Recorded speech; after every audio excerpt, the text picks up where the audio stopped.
Chastifol, deuxième forme. Quoi? Attendez, c'est vachement bien fait. Non, bon. Et oui les amis, je suis tombé dans Nanatsu no Taizai très récemment, et c'est vrai que c'est un petit peu grâce à Gonzaru, hein, vous le connaissez forcément. Et j'ai regardé une de ses vidéos, je crois sur Fairy Tail, et il disait dans cette vidéo, oui, Nana, bon c'était une review, il était pas trop content je crois, et il disait, oui, prenez, allez lire Nanatsu no Taizai, c'est vraiment du Fairy Tail, mais en mieux, en fait. Ça m'a intrigué, et du coup je suis allé voir. Fairy Tail, non, Nanatsu no Taizai je connaissais de base, juste les... Enfin, je connaissais bien, mais pas du tout l'anime ou le manga. Non, les musiques, en fait. Comme vous commencez à le comprendre, je suis un petit peu un fan des musiques d'OST, enfin, de manga. Enfin, de toute façon, je suis un fan de musique de base, mais les OST de manga, c'est vraiment quelque chose que j'aime beaucoup.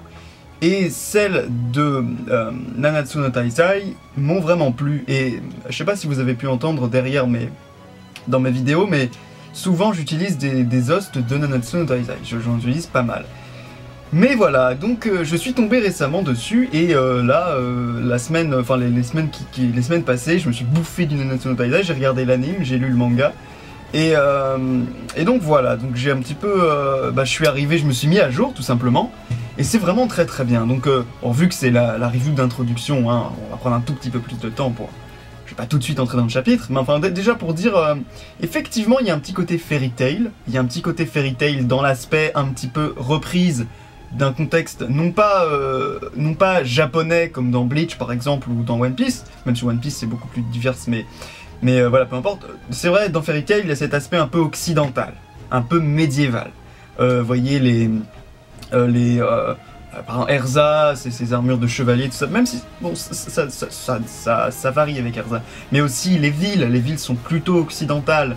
Vous n'avez pas des châteaux japonais dans Fairy Tail, et puis même la magie en elle-même, c'est quelque chose qui est traité de manière plus occidentale, c'est-à-dire que... comment expliquer ce feeling? C'est un feeling que je ressens quand je lis aussi Nanatsu no Taizai du coup. Quand je vois Nanatsu no Taizai, c'est encore plus flagrant. Les villes, les châteaux, la Bretagne, les références aux druides, les références à Arthur Pendragon, les références... même les références au christianisme, même d'une certaine manière, avec les 7 péchés capitaux, les 10 commandements, tout ça. Donc voilà. Donc finalement c'est assez drôle, parce que je dirais aussi que c'est un côté un peu Bleach, dans le sens que les chevaliers sacrés, ça fait vraiment penser aux Shinigami, si vous voulez.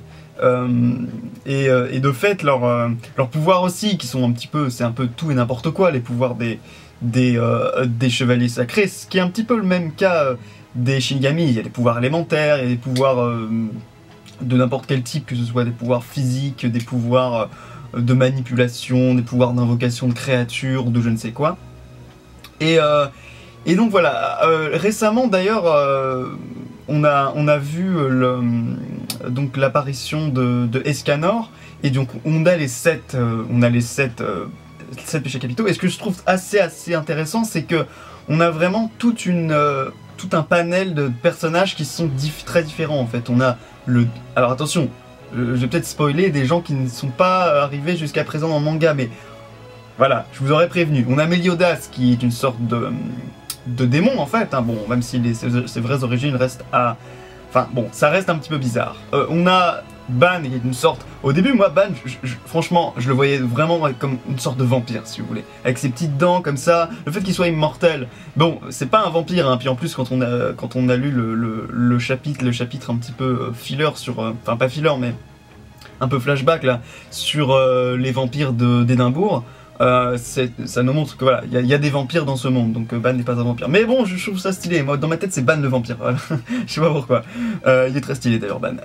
On a King, qui est une sorte de fée, en fait, d'elfe, de fée, hein, voilà, ce genre-là. Qu'on va pouvoir lier à la nature, tout ça, donc ça fait du sens.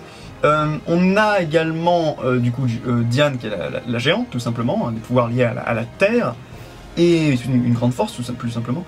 On a donc Escanor, le simple humain, qui est pour moi le parangon de ce qu'on peut trouver dans la culture occidentale du paladin, vous voyez, cette espèce de chevalier au grand cœur qui fait des poèmes, dont l'aura lumineuse de bonté, c'était énorme ça quand il a vaincu le roi vampire Izraf, c'était juste génial. Même assez effrayant d'une certaine manière, parce que le personnage semblait être complètement paumé.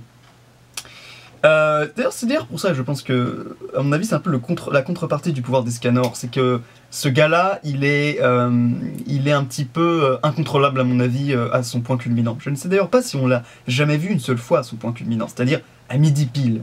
Je sais pas. Est-ce qu'à un moment, parce qu'on l'a vu contre Galan et on l'a vu contre Izraf c'était à l'aube donc non, il n'était pas à son plein pouvoir. Et contre Galan, je ne sais pas s'il était déjà midi, je crois pas, peut-être que, bon, je ne sais plus là. Donc dans la liste, on a qui d'autre? On a donc, Merlin qui est une mage, donc qui sont, on en a vu que deux d'ailleurs dans le manga jusqu'à présent des mages, on a Viviane et Merlin. Donc c'est un petit peu des espèces de personnages un petit peu à part, hein. C'est comme un peu d'ailleurs les druides. On en a vu 3 je crois. D'ailleurs Indrixen aussi, je crois il venait de la classe des druides. Enfin bref.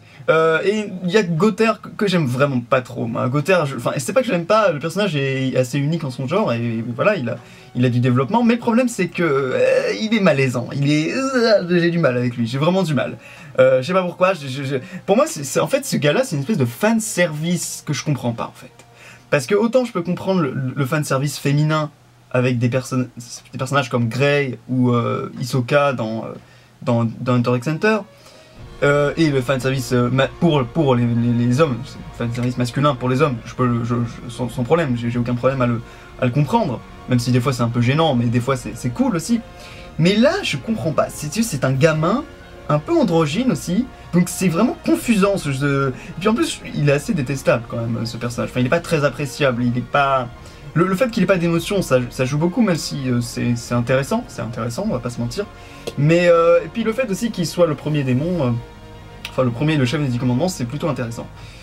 Voilà, donc ça c'était la petite introduction. Donc pour mes personnages préférés, je dirais que pour l'instant, j'aime bien Escanor, j'aime bien Ban, je dirais que c'est mes deux favoris dans toute l'équipée. J'aime bien Diane aussi. Mélodas, je l'aimais bien au début, j'aimais bien son côté pervers à outrance qui est vraiment hyper marrant. Et sinon j'aime bien Hauser, j'aime bien ce type là, même s'il est un peu bébête quand même, hein, il est pas très fin. Enfin il est cool, j'aime bien le pouvoir de vent. Qui d'autre? J'aimais bien les Danrau, les assassins, mais on les revoit plus trop je crois. C'est un petit peu dommage. Et sinon j'aime bien le duo Dreyfus-Hendriksen. J'aimais bien Dreyfus, et quand on l'a retrouvé, je me dis c'est intéressant que ce mec là soit encore exploitable par l'auteur, c'est plutôt cool. Voilà, c'est à peu près tout ce que je disais en guise d'introduction. Donc maintenant passons au chapitre numéro 165 intitulé... Aucune idée, je sais plus du tout comment il est intitulé. Ah si, je crois un couple étrange. C'est ça, je crois que c'est un couple étrange, ou un couple bizarre. Tac. La drôle de père. Bon, la drôle de père... Ça me fait penser à autre chose, ça. Donc oui, ce chapitre était assez simple, relativement direct, hein. Il s'agissait simplement du combat, de la suite des combats, donc du concours de Bizel. Enfin, le deuxième concours, enfin pas concours, mais vous voyez, championnat quoi, voilà. Et donc on assiste dans ce chapitre au combat entre Diane King versus donc le golem du gros géant démon là, Dolor ou Galor, je ne sais plus, Balor, et de l'autre démon des 10 commandements qui est en fait, qui s'avère être le premier roi des fées, bon, qui s'appelle Gloxinia. Mais évidemment ce ne sont pas eux qui combattent, hein, ce sont leurs poupées, hein. Je crois que machin a fait un golem et l'autre c'est un serviteur, donc je ne sais pas si c'est vraiment quelque chose de vivant, je pense que c'est juste une création. Les fées ont des pouvoirs assez bizarres d'ailleurs, ça varie entre la magie vraiment what the fuck du style invocation de multiples choses comme King il peut invoquer à peu près tout ce qu'il veut à partir de son trésor sacré, mais il y a aussi une sorte de manipulation de la nature et des plantes comme le faisait Elbram. Il y a aussi un côté un peu manipulation des éléments comme le fait en fait... comment elle s'appelle, Elaine. Bon, donc ça varie un peu, il y a de la magie pure, il y a de la magie des éléments, tout ça, bon. Mais c'est intéressant. Et donc là, dans ce combat, en fait, l'élément comique, comment dire, qui intervient en premier lieu, c'est que Eh bah tout simplement, Diane qui ne se rappelle plus de King en fait, l'a foutu entre ses nichons quoi en fait, parce que voilà il semble faible en fait, hein, de prime abord, et donc lui le pauvre, il est complètement en train de péter un boulon. Et elle, bon, elle est pas, on va pas se mentir, Diane c'est pas la plus forte des 7, hein, de loin. Mais bon, elle essaie quand même de tanker les attaques, et lui il arrête pas, il essaie de lui dire oui, non mais putain, je suis le roi des fées, tout ça. Et si vous voulez, je trouve que, bon, évidemment dans le chapitre, les choses évoluent, parce qu'il parvient à lui expliquer, enfin à lui prouver qu'il est relativement puissant, qu'il peut se battre qu'il est le roi des fées, qu'il est vraiment le roi des fées. Mais le problème c'est que je trouve que c'est un petit peu redondant, si vous voulez, ce jeu entre de ne jamais se reconnaître et de ne jamais se retrouver.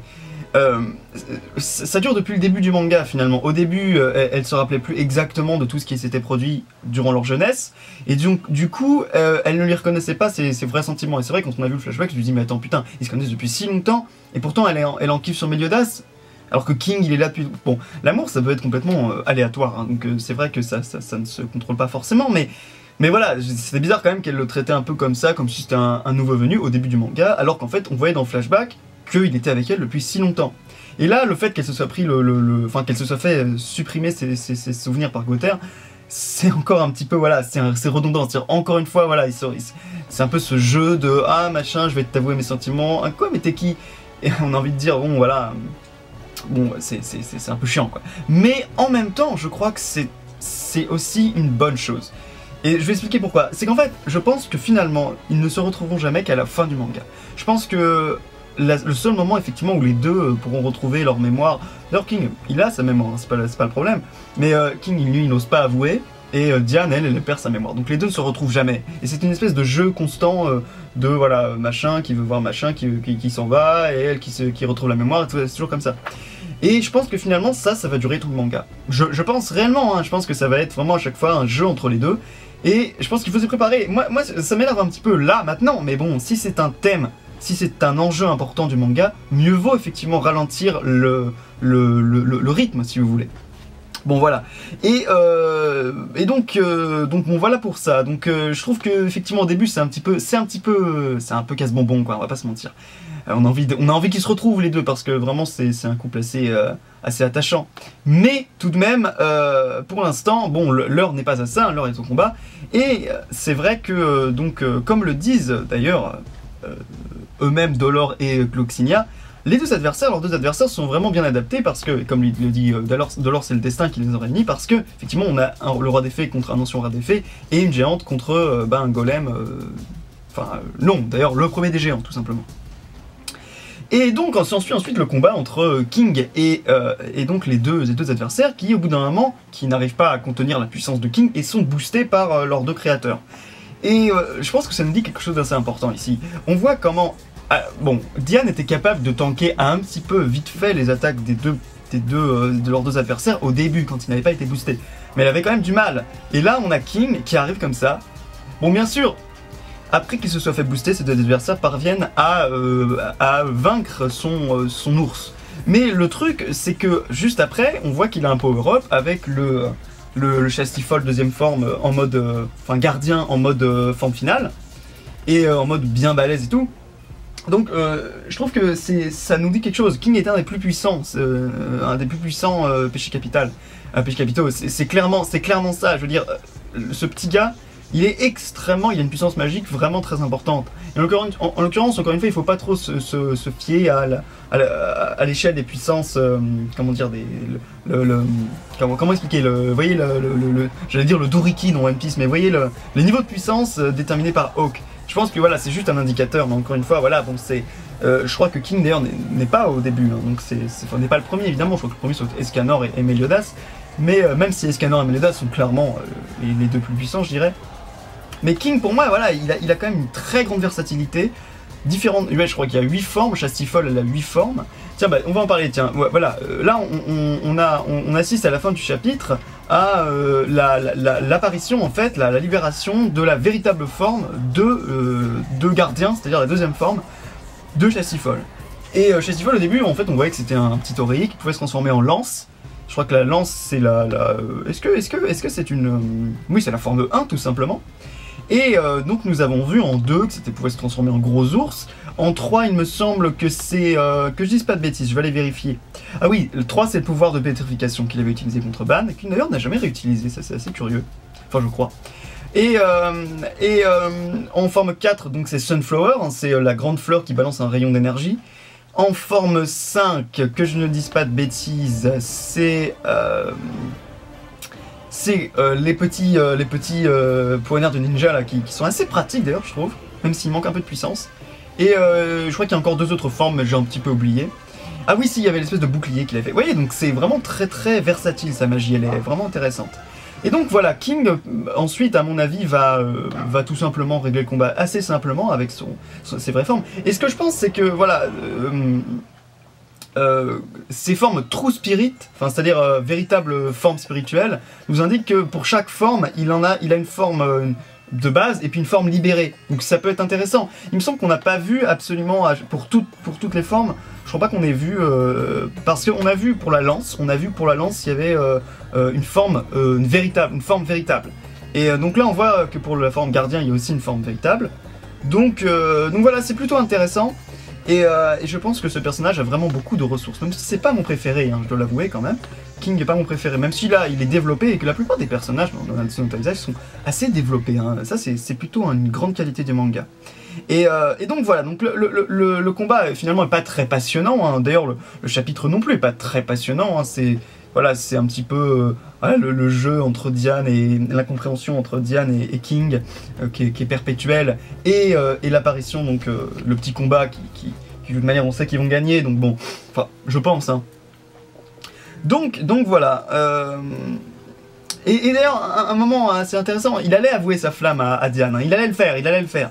Et là, bon, voilà, au dernier moment, bam, Mais, ah oui, quelque chose que j'ai oublié de dire. À un moment, Diane, elle se prend un gros coup dans la tête du golem. Et ce que je me suis dit, c'est, est-ce qu'elle vient de récupérer sa mémoire là? Est-ce qu'elle vient de récupérer? Alors, ça ferait pas de sens, parce que techniquement, ces souvenirs ont été volés, enfin, ont été effacés. Donc, mais à la fin, quand même, elle se pose la question, quelle sorte de relation avions-nous? Parce que je viens de revoir la case. Donc bon, ça reste en suspens. Je pense que l'idée est là, c'est possible. En tout cas, j'ai hâte de voir son espèce de gros ours là en action. Il m'a l'air assez balèze, et je pense que de toute façon il va faire qu'une bouchée des deux, surtout du golem à mon avis. Et puis peut-être que l'autre, la petite forme Elfette là, contrôlée par Gloxinia, s'avérera plus puissant. Souvent c'est ça, hein. Faut se méfier, les plus petits sont souvent très puissants. Rappelez-vous, Galan et Myrcella là, finalement c'était Myrcella qui s'était avérée la plus dangereuse contre Ban. Puisque Ban, elle avait volé son âme. Enfin voilà, donc bon les amis, c'était ma première review sur Nanatsu no Taizai. Je suis vraiment hypé pour ce manga, je trouve qu'il est vraiment très intéressant, une très bonne découverte. Et j'espère que ça va continuer sur cette lancée. En attendant les amis, je vous dis à la semaine prochaine pour ceux qui sont intéressés par Nanatsu no Taizai. Et pour ceux qui sont intéressés par Bleach ou par One Piece, ben on se revoit jeudi et vendredi. Donc voilà les amis, je vous dis à bientôt.